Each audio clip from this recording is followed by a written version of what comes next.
Hi, I'm Marty Nemko. Today I'd like to talk with you about how to use rewards and punishment to get what you want. One of psychology's few unquestioned verities is that you get more of what you reward, less of what you punish. And there are nuances that can make that particularly effective. But behaviorism, that's rewards and punishments, has developed a bit of a bad name. It's kind of associated with manipulation. But as long as the rewards are distributed on the merits and punishments are mild, behaviorism is ethically defensible. After all, we all respond to rewards such as praise, money, even frequent flyer miles. And many of us might just occasionally park in a no parking zone if there was no fear of a ticket. Well, here are 3 examples in which those nuances in behavior modification can be used effectively and ethically. First, we'll use the example of, let's say you have a messy housemate. You've been trying to get this housemate to keep the living room clean, and you've tried to invoke the person's intrinsic motivation with such attempts as, I know you want to be a responsible housemate, but pigdom still reigns, so you decide to resort to extrinsics, that is, rewards and punishments. Praise each day it's clean, charge $5 a day if it's not.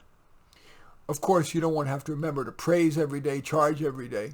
Besides, there's a more effective approach.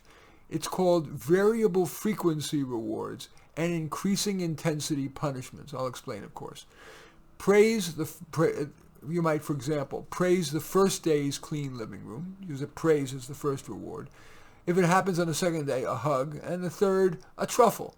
And punishing with a look and silent treatment for the first offense, a $5 fine for a second offense, and $10 for the third offense. The interval's unpredictability and the fear of escalating punishment tends to increase compliance. Now let's turn to an example of, let's say you have a micromanaging boss, ever looking over your shoulder and demanding a progress report nearly every day. Well, your variable frequency increasing intensity approach could, for example, work like this. When on some day when your boss is otherwise too busy to micromanage you, give a reward to that person such as, thank you for trusting me to do a good job without having to report in.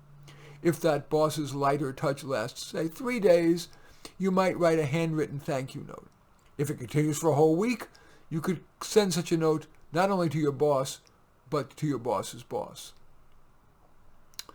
On the punishment side, the next time your boss is particularly micromanaging, you might look the boss in the eye and purse your lips with a little bit of a scowl. If it happens again, you might say in a firm tone, I'm on it.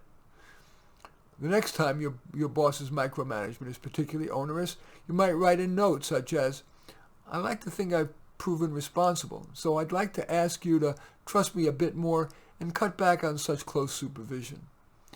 Yeah, that can be risky, but chances are the variable interview praise and low-level punishments will have worked, and if not, and the micromanaging is really getting to you, it may be worth the risk. On the other hand, some bosses micromanage because a supervisee needs it. Especially before escalating to a confrontation, ask yourself if your boss might be wise in supervising you closely. And finally, let's turn to your dog. Of course, behavior modification is used in training dogs. Indeed, it has its roots in psychology Ivan Pavlov's research with dogs. Let's say you're trying to get your dog to come on command. It's a potentially life-saving behavior. Here's how you might use variable interview praise and escalating punishment. Put your dog on a standard length leash, 4 or 6 feet long. Hold the end, but let the dog wander to the leash's full length. Then, pleasantly but firmly say, come. If the dog doesn't, give a gentle tug. If the dog comes even a step toward you, say, good doggy, and give him a bit of his favorite small low-calorie treat. By the way, my dog's favorite is something called Kiwi Kitchen's lamb. Dogs can be more stubborn even than humans, so you may need to start with fixed rather than variable reward. That is, reward the dog every time the dog takes a step toward you. If the dog doesn't come, try a slightly firmer tug. I do believe that it is inhumane to use more strongly aversive punishment. When your dog reliably takes a step or two toward you, withhold the reward until it takes 3 or 4 steps toward you. Keep rewarding your dog every time until that is locked in. Finally, withhold the reward until the dog reliably comes all the way toward you. Now you can move to variable reward.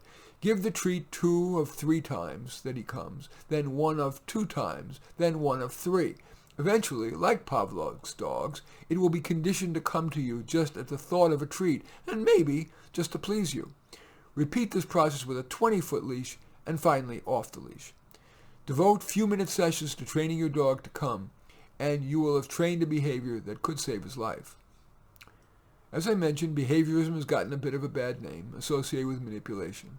But, as I said, we are all motivated not just by intrinsic values, but by rewards and punishments. As long as your goal is ethical, there is good reason to add variable interview reward and increasing intensity but still mild punishment to your toolkit. In any event, I do thank you for watching. I'm Marty Nemko. I welcome your thumbs up and accept your thumbs down. I always look forward to your comments, and especially like it if you hit the share button below. Share on your social media so that my efforts can have broader impact. And I am flattered if you choose to subscribe to my channel. In any event, I do thank you for watching. I am Marty Nemko.